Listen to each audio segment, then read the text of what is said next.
और जुमेरात की शाम पुंछ जिले के बॉर्डर टाउन मेंढर में सिविल सोसाइटी के अराकीन की जानिब से बुध के रोज कुकरनाग एनकाउंटर में शहीद होने वाले अफसरों के अहले खाना के साथ इजहार यकजहती के लिए एक कैंडल मार्च निकाला गया।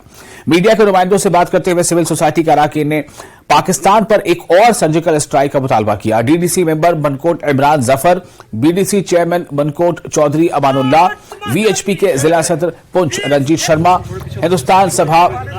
हिंदुस्तान सभा मेंढर के सदर बलराम शर्मा और दीगर सरपंचों, पंचों, बीजेपी लीडरों, सिविल सोसाइटी के अराकीन ने भी यकजहती मार्च में शिरकत की। तो मैं जो हमारे डिफेंस मिनिस्टर साहब है राजनाथ सिंह जी, मैं पहले भी कह चुका था एक बार जब हमारी डांगरी में किलिंग हुई थी कि एक ज़बरदस्त जो है स्ट्राइक जो है सर्जिकल स्ट्राइक जो है वो पाकिस्तान के ऊपर होनी चाहिए, क्योंकि जो लातू के बूत है वो बातू से नहीं मानते।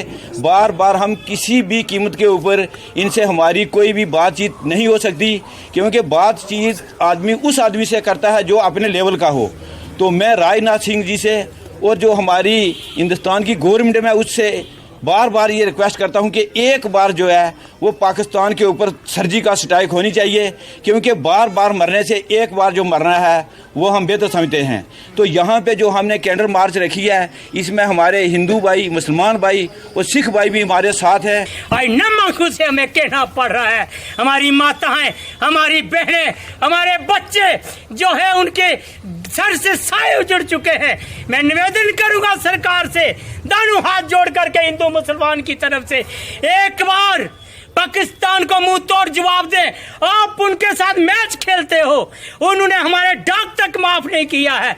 हम ये चाहते हैं, क्योंकि मैं यहाँ पे जिस इलाके का रहने वाला हूँ, मैं किसी भी जंग को नहीं चाहता। हम चाहते हैं कि अमन हो। जिस तरीके से यहाँ पे गोलाबारी जो पिछले कई सालों से चल रही थी वो एक जंग का माहौल बना हुआ था।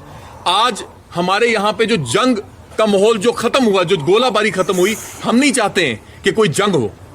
लेकिन अगर इसका कोई हल नहीं निकल रहा है तो बार बार जो हर रोज का जो है हमारा मरना, वो मरना जो है वो हमारा बंद होना चाहिए। हम एक ही बार मरना चाहते हैं और एक ही बार जीना चाहते हैं। जब भी जम्मू कश्मीर के अंदर हालात ठीक होते हैं, अच्छी तरीके से जो लोग हैं वो अपने काम में लगते हैं, देश के अंदर चाहे वो G20 का कार्यक्रम किया गया हो, चाहे चांद पे हिंदुस्तान का जाना हो, ये दुश्मन देश को बर्दाश्त नहीं है। इसकी कायराना हरकतें वक्तन फ़क्तन यहाँ पे होती रहती हैं। आज हमारी भारतीय सेना का बहुत बड़ा नुकसान हुआ है, जिसमें कर्नल मेजर और SDPO की जो है वो जान गई है, जिन्होंने अपने देश के लिए शहादत दी। इसके ऊपर हम मेंढर वासी तो इस दुख की घड़ी में उनके परिवार के साथ हैं।